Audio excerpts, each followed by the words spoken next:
Pán s vami. Čítanie zo svätého Evanjelia podľa Marka. Sláva tebe, Pane. K Ježišovi prišiel istý malomocný a na kolenách ho prosil: ak chceš, môžeš ma očistiť. Ježiš sa zľutoval nad ním, vystrel ruku, dotkol sa ho a povedal mu: chcem, buď čistý. Malomocenstvo z neho hneď zmizlo a bol čistý. Potom mu prísne pohrozil, i hneď ho poslal preč a povedal mu: daj si pozor a nikomu nič nehovor, ale choď, ukáž sa kňazovi a prinies za svoje očistenie obetu, ktorú predpísal Mojžiš, im na svedectvo. Lenže on sotva čo odišiel, začal všade hovoriť a rozchyrovať, čo sa stalo, takže Ježiš už nemohol verejne vojsť do mesta, ale zdržiaval sa vonku, na opustených miestach. No i tak prichádzali k nemu ľudia zovšadiaľ. Počuli sme slovo Pánovo, chvála tebe, Kriste. Sestry, bratia, vrátil sa domov v nálade, opitý, a manželka na neho spustila: keď som si ťa brala, bola som hluchá a slepá. A muž na to hovorí: no vidíš, z koľkých diagnóz som ťa vyliečil. Ono je príjemné, keď sa slovo vyliečiť používa v žartovnom, ironickom zmysle. Podobne ironicky sa dá povedať o niektorej žene: no tá ho vyliečila z jeho úspor. Alebo sa dá povedať o nejakom mužovi: ten ju vylečil z romantických predstav o manželstve. A nám sa dobre ironizuje a žartuje, keď sme zdraví, teraz sme v kostole, liečenie nepotrebujeme. Ale celkom ináč znieje slovo liečenie pre toho, koho bolí ruka, noha, chrbát, alebo má termín na operáciu. V takých prípadoch sa už nežartuje so slovom liečenie, lebo to slovo dostáva pravý význam, napríklad medicínsky. Aj v Evanjeliu sme dnes čítali o stretnutí Ježiša s malomocným, ktorého Ježiš uzdravil. A zvláštne je, že tam sa nepoužíva slovo, že ho vyliečil, ale očistil. Aj malomocný hovorí: Pane, ak chceš, môžeš ma očistiť. Ježišova odpoveď: chcem, buď čistý. A na konci je znovu, že keď sa ho dotkol, malomocenstvo zmizlo a bol očistený. Prečo sa tam nepoužíva vyliečený, ale očistený? Na uchopenie celého príbehu potrebujeme rozlišovať medzi malomocenstvom v zmysle medicínskom a malomocenstvom v zmysle spirituálnom a náboženskom. Teda to slovo má viacero rovín. Tak to prvé, čo všetci vieme, že bola to choroba, ktorá nezabíjala, ale človeka znetvorila. Robila ho odpudivým, nerozpoznateľným. Malomocný bol odsúdený ísť do izolácie, pretože mohol infikovať iných, a preto ho opustila aj rodina. Aj spoločnosť ho vylúčila. Čítali sme v prvom čítaní dnes, ako malomocný sa má správať. Musel zostať v lese, ďaleko od spoločnosti, nosiť roztrhané oblečenie, hlavu zakryť si fúzy, ústa. Ak sa k nemu niekto priblížil, mal upozorniť: preč, lebo som nečistý. Takíto chorí žili v jaskyniach, chatrčiach a stravovali sa obyčajne pomocou členov rodiny, alebo nejaký milosrdný človek im priniesol jedlo, ale nedoručovali im ho priamo do rúk. Nechali im ho na určitom mieste a malomocní si mohli zobrať až potom, keď dotyčný odišiel. V tom čase vyliečiť malomocného, to sa rovnalo vzkrieseniu z mŕtvych. A teraz prejdeme na spirituálny a náboženský status malomocných. Tak ako malomocný bol ďaleko od ľudí, tak sa považoval za vzdialeného aj od Boha, pretože sa predpokladalo, že ľudia postihnutí malomocenstvom boli veľkými hriešnikmi a Boh ich za to potrestal. A to bol dôvod, prečo si malomocný nezaslúžil ani len súcit a musel trpieť. Malomocenstvo sa stalo obrazom stavu, do ktorého sa zredukuje hriešnik. Ktokoľvek morálne upadne, aj dnes, tak je v duchovnom slova zmysle malomocný, lebo to je zrkadlo stavu hriešnika. Malomocenstvo nezabije, ale stratí sa, kvôli čomu človek sa môže napríklad popáliť, zraniť, ale on to necíti, hoci rány sú vážne. A to je presne to, čo sa stáva s ľuďmi dnes, ktorí stratia morálnu citlivosť. Už sa viac nerozlišuje, čo je dobré, čo je zlé, čo ťa poľučťuje a čo ťa degraduje. Strácaš tvár človeka.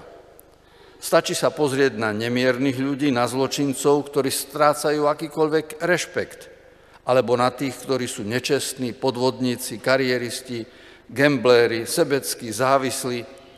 Tí strácajú, tak povediac, vzhľad človeka. Stávajú sa škaredými. Hovoríte o nich, o takých lepšie držať sa ďalej, dať si na nich pozor, lebo takým ľuďom nedôverujeme, snažíme sa nemať s nimi nič spoločné, bočíme od nich, ako keby boli malomocní. A teraz prejdeme k tretiemu náboženskému pohľadu, po medicínskom, spirituálnom, ten tretí. Malomocný nemohol byť vyliečený, pretože vyliečiť ho môže iba Boh, ale on nemôže sa obrátiť k Bohu, pretože nemohol vkročiť do chrámu. A preto vie, že vo svojom stave sa Bohu hnusí. Boh ho odmieta. A táto predstava bola vtedy vštepovaná do srdca malomocných. A to je niečo, čo je nebezpečné aj dnes. Totiž predstava Boha, že ak som škaredý, špinavý a zlý, tak Boh sa na mňa nepozrie. To znamená, ak sa mu neospravedlníš, on ťa odmietne. Ak si naopak krásny a dobrý, potom ťa príjme do svojich večných príbytkov. A prvou podmienkou pre očistenie z duchovného malomocenstva nášho je uvedomenie si, že toto je diabolský obraz Boha. Pretože sa nedá vyliečiť z malomocenstva, ak sa nepriblížime k Bohu, ak sa cítime Bohom odmietnutí. Predstava Boha, ktorý by nemiloval človeka, to je diabolský obraz o Bohu v nás. Preto evanjelista napísal, že malomocný ide k Ježišovi a robí niečo, čo je v rozpore vtedajšími pravidlami, aj s tým, čo bolo ustálené židovskou tradíciou, čo napísali rabíni. A dosiahne uzdravenie práve preto, že má odvahu odpútať sa od falošného diabolského obrazu o Boha. Od Boha, ktorý je svätý, dokonalý, ale nevšímavý. A čo sa stalo, keď sa priblížil k Ježišovi? Ježiš bol rozhorčený, lebo to rozhorčenie v Ježišovi bolo pre tú nesprávnu predstavu o Bohu, ktorý je Otec a má nás rád, a my mu pripisujeme také vlastnosti, aké my ľudia máme. Čiže my pokrivíme Božiu identitu. Aj dnes stretávate ľudí, ktorí sa odvratili od cirkvi, od Pána Boha kvôli nesprávnemu pochopeniu Božej identity. Lebo Boh nie je to, čo niekoho naučila rodinná tradícia. Skutočný Boh je to, čo vidíme na Ježišovi. A nie to, čo spoznávame z našich zvykov. A to, čo vidíme na Ježišovi a čo hovorí o skutočnom Bohu, je, Ježiš povie, Ježiš vystrel na ňo ruky. Čiže dotyk je jeden zo zmyslov, ktorý nás dáva do vzťahu s ostatnými. Pretože na druhých sa môžem pozerať, usmievať, povedať im, že ich milujem, ale kým sa druhého nedotknem, kým ho neobjímem, nedôjde k úplnému zjednoteniu, k úplnému prijatiu toho druhého. A Ježiš sa dotýka malomocného, čiže hladí malomocného. A toto je náš Boh. Farizei si ho predstavovali ako Boha svätého a tu namiesto toho sa ocitajú pred Bohom, ktorý sa postavil vedľa hriešnikov pri krste a dokonca malomocného hladí a povie mu, chcem buď čistý. A toto je Boh, ku ktorému sa máme aj my dnes priblížiť s vedomím, že on nás hladí, naše sebectvo, naše duchovné malomocenstvo, čo znetvoruje našu ľudskú tvár.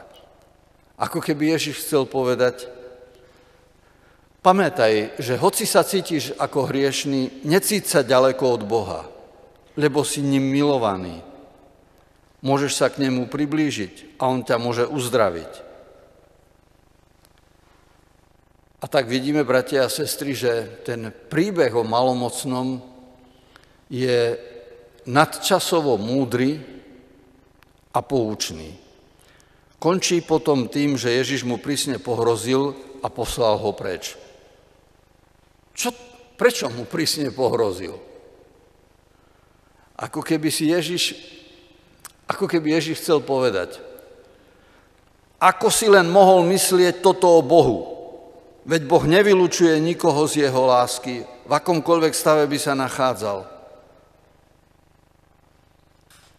Ak zalistujete ďalej v Biblii a otvoríte prvý list Jána, tak tam je veta, a to je jedna z najkrajších viet z Biblie. Ak ti tvoje srdce niečo vyčíta, pamätaj, že Boh je väčší ako tvoje srdce.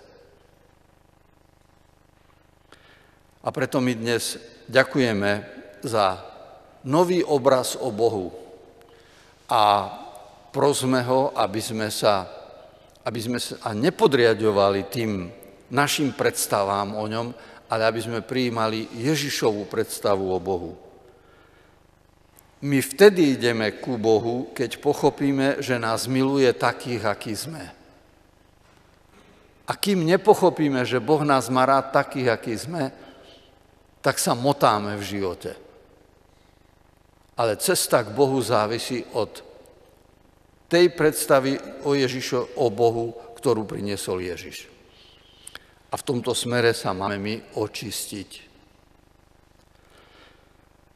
A na záver jedna skúsenosť. Včera bol v Košiciach reprezentačný ples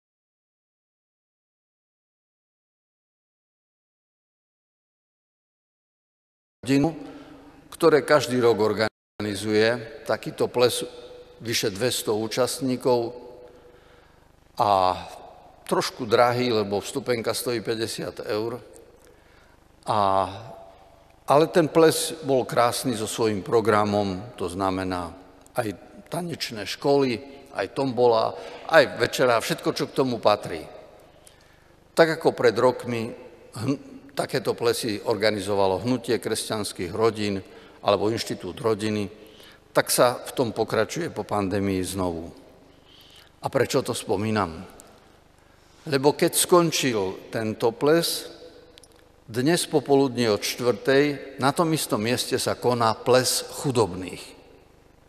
To znamená, ostali stoly, ostala hudba, ostali svetlá a doplňa sa nejaké zásoby jedla, vína, aby ľudia z inej inštitúcie, z Charity, Oáza, Návrat a ďalšie, ktoré sú v Košiciach, aby ľudia mohli od 4:00 do 10:00 večer tiež sa zúčastniť na plese a nepotrebujú drahú vstupenku, lebo si ju nemôžu dovoliť. A na tomto postoji vidieť, že aj inštitucionálne sa dá pomôcť. A že keď si uvedomujeme, aký je Boh dobrý k nám, môžeme aj my sa usilovať, aby sme boli dobrí ku druhým. Lebo dôležité je zachovať si predstavu, Boh ma miluje, Boh je absolútne dobrý. A to má byť potom pohnutkou aj v našom konaní. A tak stojíme s vďačnosťou pred Pánom i vzhľadom na budúci týždeň, ktorý nás čaká a prosíme ho, aby sme nikdy neprepadli našej nejakej zúfalej, pesimistickej predstave o Bohu, ktorá by sa tak škaredo dala nazvať, až diabolská predstava o Bohu. Boh si zaslúži, aby sme jeho identitu vnímali Ježišovým spôsobom. Amen.